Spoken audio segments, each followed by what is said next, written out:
Hi friends, இன்றைக்கி வந்து மோர் குழம்பு செய்கிறது எப்படின்னு பார்ப்போம். மண்பானை மோர் குழம்பு.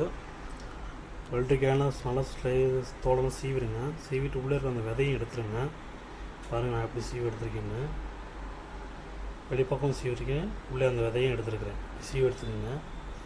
வெள்ளரிக்காய் 2 வெள்ளரி, ஒரு கத்து கருவேப்பிலை, 3 பச்சை மிளகா, ஒரு ஆனியன், இஞ்சி பூண்டு பேஸ்ட்டு நான் நாள் நறுக்கி எடுத்திருக்கேன், ஒரு தண்டு கருவேப்பிலை, இது மல்லி, திருகுண தேங்காய் ஒரு 2 ஸ்பூன் வர அளவுக்கு எடுத்துக்கோங்க. அடுத்து மோர் நான் அதில் கடைஞ்சி வச்சுருக்கிறேன்.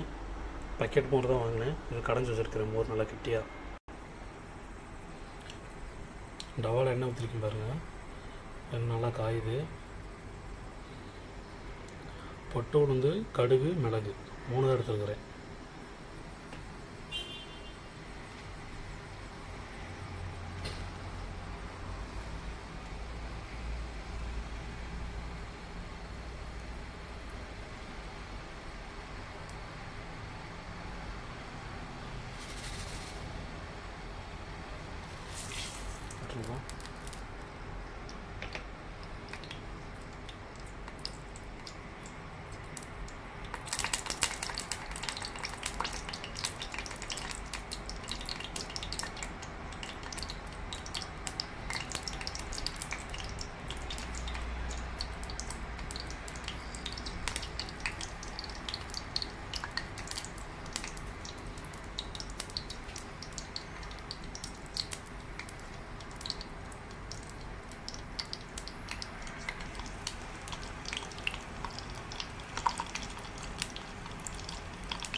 நல்லா பொரியுது பாருங்கள்.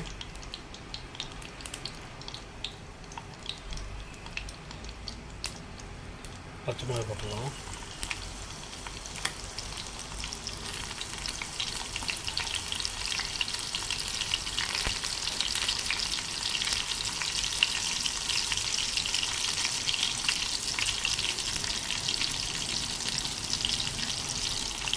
பேஸ்ட்டு, இஞ்சி பூண்டு பேஸ்ட் அதையும் போட்டுடலாம்.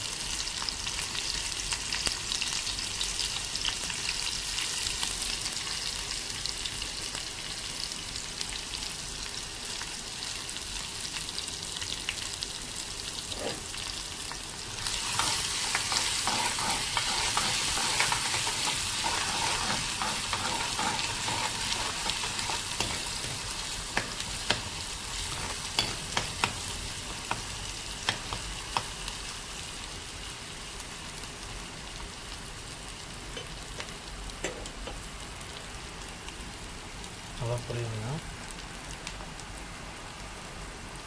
வெங்காயம் போட்டுடலாம்.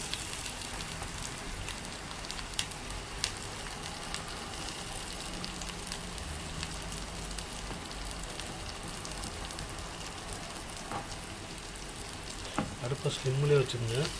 ஸ்லிம்மிலே வச்சுட்டு வணக்கம் பார்த்தோம்னா கரெக்டாக இருக்கும். அடுப்பு ஸ்பீடாக வச்சுன்னா நல்லா கருகி போயிடும்.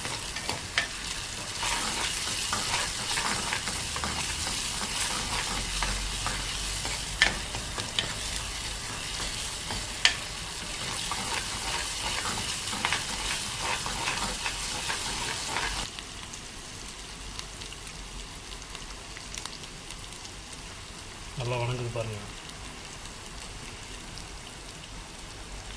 நல்லா இந்த இஞ்சி பூண்டு வாசனை நல்லா இருக்குது. அடுத்து நம்ம நறுக்கி வச்ச வெள்ளரிக்காயை போட்டுடலாம்.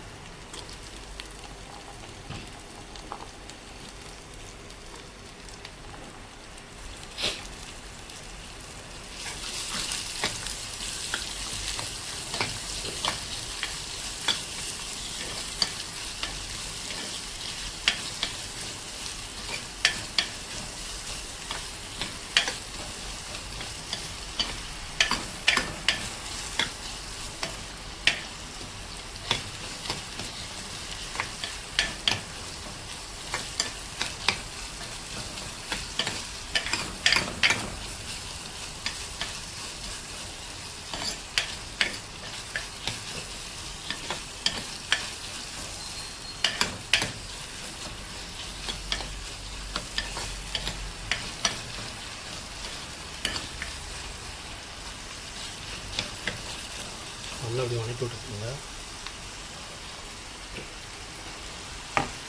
நல்லா வணங்கிட்டோம்.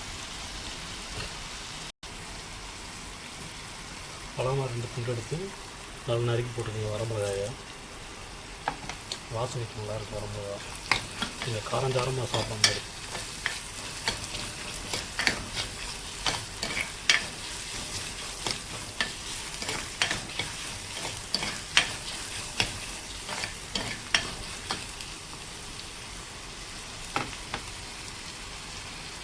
அடுத்து நம்ம தேங்காய் 2 ஸ்பூன் எடுத்து பார்த்தீங்களா, அதுவும் போட்டுக்கோங்க.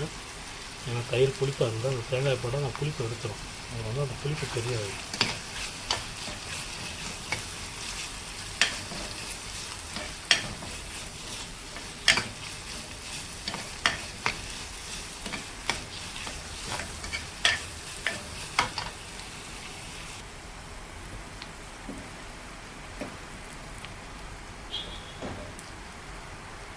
மஞ்சள் தூள் 1/4 டீஸ்பூன்,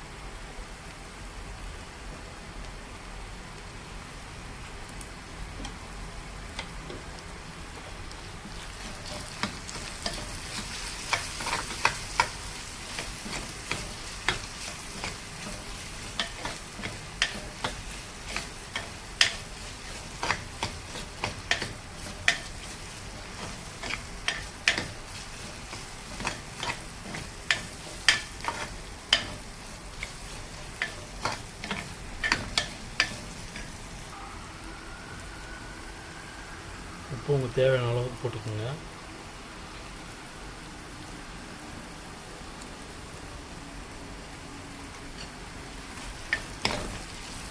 நல்லா அந்த எண்ணெயிலே வணக்குங்க. அப்போ அந்த எண்ணெய் நல்லா பிறண்டு வரும். பாருங்கள், அந்த எண்ணெய் தெரியுது பாருங்கள்.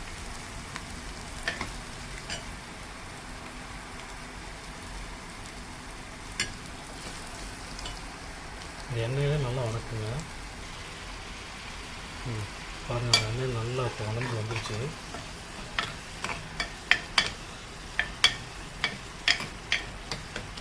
நல்லா அந்த பொடி வாசனையும் போயிடுச்சு, மஞ்சள் பொடி வாசனை.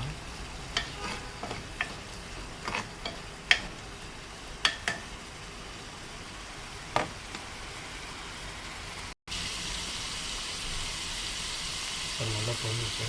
நம்ம கடைஞ்சி வச்ச தயிரை ஊற்றிடலாம்.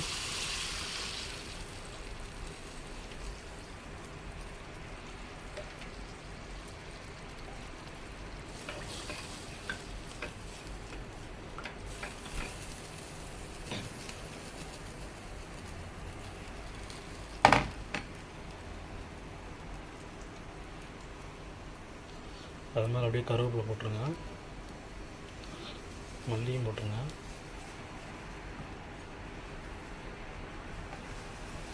ஒரு கலக்கி விட்டுருங்க.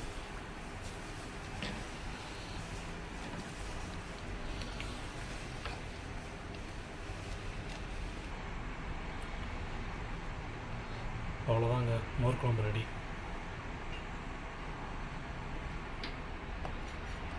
பாருங்கள், மோர் எப்படி இருக்குங்க. இதில் வீட்டில் வச்சு செஞ்சு சாப்பிட்டு பாருங்கள், வேறு லெவலில் இருக்கும். ஓகேங்க, நாளைக்கு ஒரு வீடியோவில் பார்ப்போம். பாய்.